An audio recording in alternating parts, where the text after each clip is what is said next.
বছরের শুরুতেই সুখবর দিয়েছেন জনপ্রিয় গায়ক ও অভিনেতা তাহসান খান। দ্বিতীয়বারের মতো বিয়ের পিঁড়িতে বসেছেন এই তারকা। তাহসানের নতুন জীবনসঙ্গী রোজা আহমেদ পেশায় একজন রূপসজ্জাকার এবং মার্কিন যুক্তরাষ্ট্রে বসবাস করেন। তাহসান ও রোজা তাদের বিয়ে নিয়ে গণমাধ্যমে কোনো মন্তব্য করেননি, তবে ফেসবুক পোস্টের মাধ্যমে ভক্তদের সঙ্গে মুহূর্ত শেয়ার করেছেন তারা।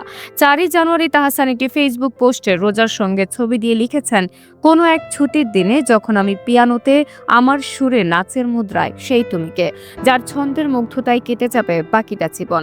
অন্যদিকে রোজা তার ফেসবুক পোস্টে জানালেন, বিয়ের আগে তারা পরস্পরের প্রতি বিশ্বাস, শ্রদ্ধা এবং বন্ধুত্বের অঙ্গীকার করেছেন। তিনি লিখেছেন, আমি এমন একজনকে পেয়েছি যার উদার মন এবং এই সম্পর্কে আস্থা ও ভালোবাসা রয়েছে। আমি তার সঙ্গে জীবনের বসতবাড়ি গড়ার স্বপ্ন দেখেছে। রোজা আহমেদ মেকওভার আর্টিস্ট হিসেবে 10 বছরেরও বেশি সময় ধরে কাজ করছেন। নিউ ইয়র্ক ইউনিভার্সিটি থেকে কসমোটোলজিতে ডিগ্রি অর্জনের পর নিউ ইয়র্কে প্রতিষ্ঠা করেছেন রোজাস ব্রাইডাল মেকওভার। উল্লেখ্য, তাহসান 2006 সালে অভিনেত্রী মিথিলাকে বিয়ে করেছিলেন। তাদের কন্যা আয়রা তাহরিম খান জন্ম নেয় 2013 সালে। তবে 2017 সালে তাদের দাম্পত্য জীবনের সমাপ্তি ঘটে।